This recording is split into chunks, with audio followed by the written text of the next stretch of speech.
Now, while some countries focus on transforming their energy systems away from fossil fuels and over to renewables, and hopefully using energy smarter and more efficiently, other countries do not even have access to reliable and affordable energy. In Africa, for instance, around 600 million people lack access to electricity today. Still, the continent has a renewable energy potential which is 50 times greater than the anticipated global electricity demand for the year 2040.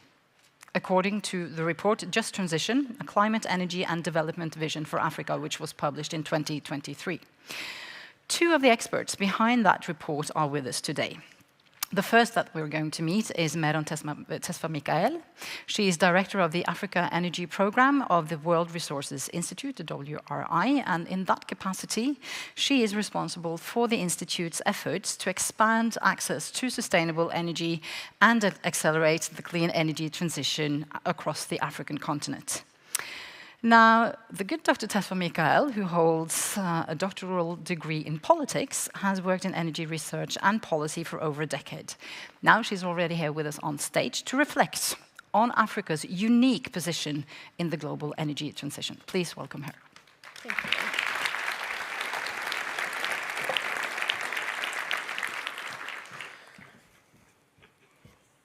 Yeah.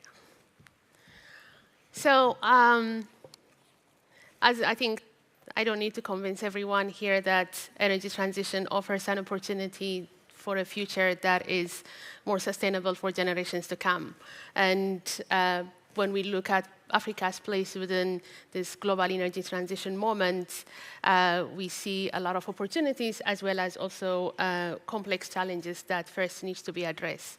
So the continent has natural resources that has the potential to shape the global energy landscape. But at the same time, it is also facing three deeply interlinked challenges that needs to be addressed before we get to that point. And those three challenges are the ones that I want to quickly talk to you about and leave you with some hopeful and positive message on what might be possible to be done.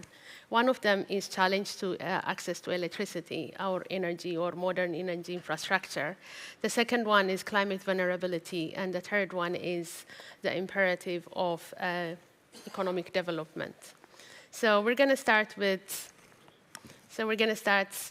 access to energy. So at the moment, the continent, 45% of the population in sub-Saharan Africa do not have access to power. And in some rural areas, this comes up to 8 out of 10 people do not have access to power or modern grid infrastructure.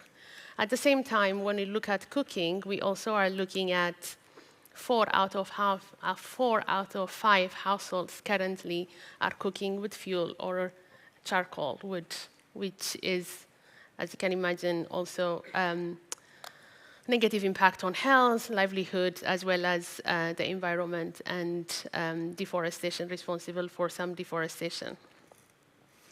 So all this is because there is a huge gap in generation, transmission, and distribution network. But more than that, where we even have access to the grid, there is unreliability of supply, as well as a high cost of electricity means many are either disconnected or looking at a highly imbalanced supply. So this has a huge impact on economic development.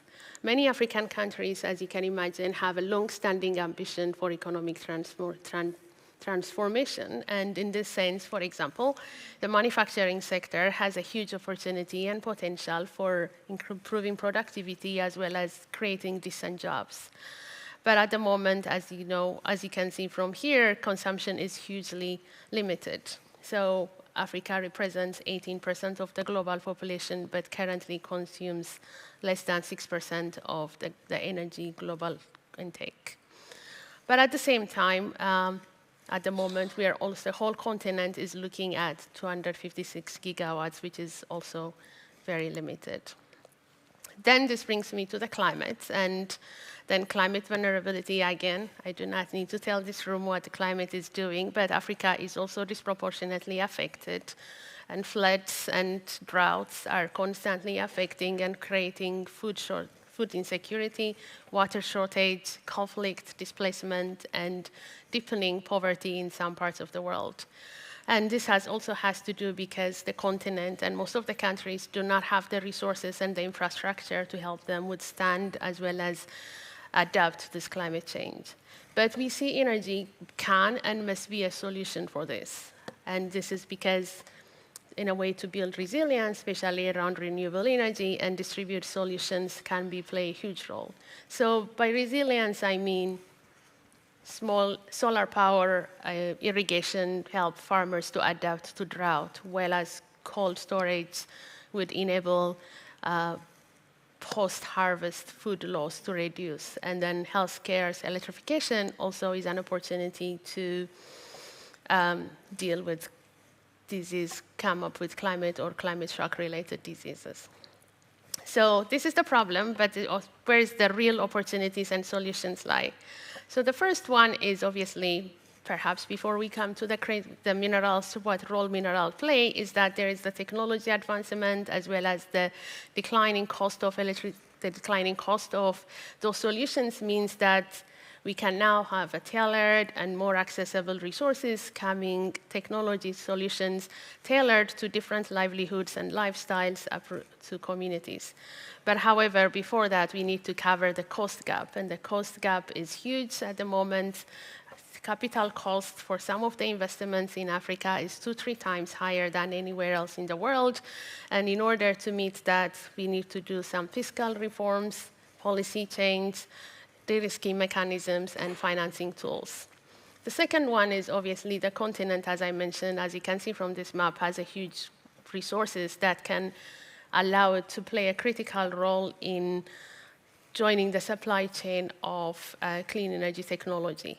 And that is, trade partnerships and regional cooperations create an opportunity for that to happen in a way that green industrialization and manufacturing can be facilitated. But for this also to have a benefit and truly to benefit the people, first we also need to think about the governance, strengthening governance institutions, and also effectiveness of already existing structures. And the third one is the biggest asset the continent has, its population, especially its youth population. This is a workforce for the future that can lead and sustain the transition ideas and plans and commitments of the coming years.